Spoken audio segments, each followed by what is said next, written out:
Good morning, students. Today I am going to narrate a story of King Harishchandra, who was well known for his truthfulness.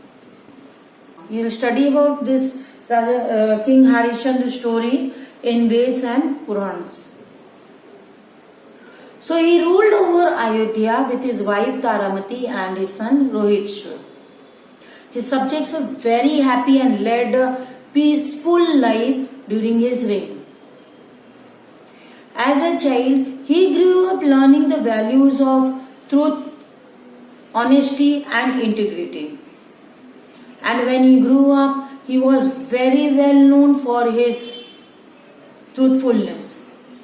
He became famous not only among the masses in his kingdom, but the world over.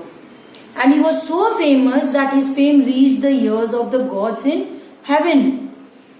Now God decided to test him. And for this purpose, Rishi Vishwamitra was selected. Rishi means sage. So the sage Vishwamitra was selected. Vishwamitra tried numerous ways so that the Harishchandra renounced his words or told a lie. But he was unsuccessful. But he did not give up. He worked out a plan and finally obliged the king to give away all his kingdom, all the possessions he had. And now the king, his wife Taramati and his son, all wrapped in rags, were about to leave the kingdom when Vishwamitra stopped them. They said that you have donated me everything, but where is my dakshina? All his kingdom, all his possessions was donated to Vishwamitra. So now Raja Harishchandra, the King Harishchandra was left with nothing. Now what Vishwamitra says, ki you have donated everything, where is my dakshina now? But the king had nothing to pay. So he asked for 1 month time and says that after 1 month he would be paying him his dakshina. So Vishwamitra agreed to it and he left his kingdom. Harishchandra and his family left the kingdom. They kept moving from cities to cities in search of jobs but could not get the job nor money. Finally, they reached the town of learned person Kashi. Now it is known as Varanasi. In Hinduism, people go to Kashi in the last days so that to attain heaven after their death or to get knowledge, to become scholars. But in the city, in the town of such learned person, Harishchandra neither got any employment nor he got money. And the days to pay dakshina was drawing to a close. How is he going to pay the sage the money, the dakshina? At this, Harishchandra's wife Taramati gives him a suggestion. She says, why don't you sell me and get the money and pay the Vishwamitra? At this, hearing this, Harishchandra was terribly shocked. Hearing this, Harishchandra was terribly shocked. How could he sell his wife? And that too only for a small amount of money? No, he cannot do this. Again few days passed by and he did not get any money. So finally he had to surrender himself to the wife's decision. And then he takes his wife to the slave market where he sells her. In the slave market, a Brahmin purchases her and gives him a good amount of money. Because she was young and she was energetic, so she could do many work. So the Brahmin purchased her in a good sum of money. Not only this, the Brahmin also purchased his son. He said, if you're going to sell me the son, or if you're going to send your son with him, he's going to pay some more amount. So he got sufficient amount by selling his wife and his son. And suddenly Vishwamitra arrives. Now Harishchandra was happy that he had money to pay the sage. But as soon as he pays the sage, he gives him the dakshina. Vishwamitra doesn't like it. He says, this much money? You know, who am I? Vishwamitra was a very well-known sage who was worshipped both on earth as well as in heaven. So he says, is this the dakshina for the sage of my caliber? Now what to do? Harishchandra had now nothing to sell. He has sold everything. Now he did not even have a penny. As he was just thinking about, a Chandal passed by. Now who is a Chandala? Chandals are those people considered to be the untouchables. They are the lowest of even lower caste. Lower caste in Hinduism, there are four subcastes. That is a Brahmin, Kshatriya, Vaishnav and Shudra. And among Shudras are the lowest most caste. And among Shudra also there are many subdivisions. And Chandals fall among the lowest of that lower caste. So he was just passing by and Vishwamitra suddenly speaks up. He says, why don't you sell yourself to the Chandala? And that Chandal was also in search of a young energetic man who could work off him because he was already grown old. He had grown old, the Chandala had grown old. So he needed some person to work for him. So as Vishwamitra suggested that Harishchandra to be sold to that Chandala, Harishchandra thinks very inferior of him. He thinks, I am a king, but see the situation that I am even lower than that Chandal. I am not even worth that Chandal. So finally he sells himself to the Chandala and pays the Vishwamitra the remaining money. Now that Chandala these Chandals work on the cremation grounds where all the dead bodies are burned. So these Chandalas burn the dead bodies. So that Chandal took Harishchandra along with him to the cremation ground and taught him how to cremate the bodies and how to collect the charges for cremating the bodies.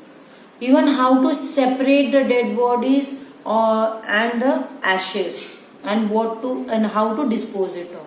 So everything was taught to him. Days went by. Now, for some days, both of them, both Harishchandra's wife and Harishchandra himself, were disgusted of that hardships. But so slowly and gradually they got used to it and they forgot all about their sufferings. Of course, they did not forget each other. They still remembered each other, they loved each other, but nothing could be done. So all of them got adjusted, both of them got adjusted to their hardships and the days went passing by.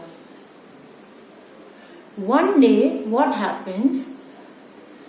Harishchandra's son, that is Rohit, he was plucking flowers in the garden when a snake bit him and he lay dead on the floor. Now Taramati, Rohit was the only son and only support for whom she was leading such hardships and was alive.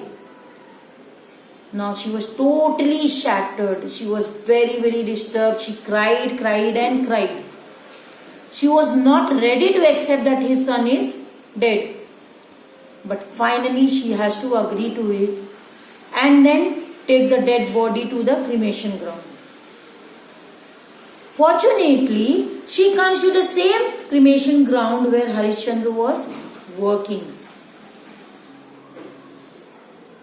But because of their hardship, because of their bad life, both of them were unable to recognize each other. None of them recognized each other. Harishchandra saw that a lady was coming with a child's body on the cremation ground. And when he asked for money, she says that I have no penny, I am a slave. What I get is 2 times food and a set of clothes to live. So I have no money, I cannot pay you. And there on the other hand, Harishchandra was also very firm that he cannot cremate anybody without taking the charge. That was his master's advice. He was also a slave. He had to follow his master's advice. So he cannot cremate the body without taking the charge. So when Taramati said that she has nothing to give, Harishchandra notices a Mangalsutra in her neck. He says, why don't you pay that Mangalsutra or give me that Mangalsutra as the cost for cremation? Now that Mangalsutra was the last memory of her husband. She could not depart from it, and suddenly she recognizes that Chandala as her husband, King Harishchandra. She immediately burst out and she says, my lord, you are my husband, I am your wife Taramati, and here the body lays of our son Rohit. And then Harishchandra also recognizes Taramati. He was deeply grieved to see the dead body of his son. They both cried and cried. But Harishchandra could not do anything except for asking the money. He said, though he is my son, I cannot cremate his body without any charge. So at this Taramati says that whatever is left with her is her clothes. And she can give away her half the clothes as a charge for the cremation. After thinking a lot, Harishchandra agrees to it. And as Taramati was about to tear off her clothes, just then Vishwamitra arrives. The doors of the heaven open up. All the gods from the heaven showers flower on the family. That is your Harishchandra, Taramati and Rohit. Vishwamitra says, all your hardships are over and you have successfully given your test. You have come out of your test successfully. You gave away everything. Even you were not ready to cremate your child without the charge. Such is your truthfulness. Such is the strength that you have to follow your truthfulness. So now all of you can return to your kingdom and rule there. And suddenly the sun wakes up and sets. Both of them were very happy, both of them very thrilled, very excited to see the sun alive. But still there was one foundation. Both of them were slaves. And suddenly there appears both the masters, that is your Brahmin and the Chandal. Brahmin was none other than the Lord Indra, and Chandal was the Yam. And they both were also very happy with the Harishchandra's truthfulness. They were very pleased with his act, and they all also let him free, and they said that all of you are free. Now you can go and rule your kingdom. So go and rule your kingdom till it is the time to enter the heaven. So this is how all the hardships of the Harishchandra, Taramati and Rohit ended, and they led a peaceful life thereafter. So students, we should also follow this path. You will be surprised to know that the act of truthfulness deeply inspired Mahatma Gandhi, and that is why he is today a father of nation. So though we have to suffer something, though we have to suffer a lot also, we should not give away the path of truthfulness. So follow this path, stay safe, stay happy. Goodbye.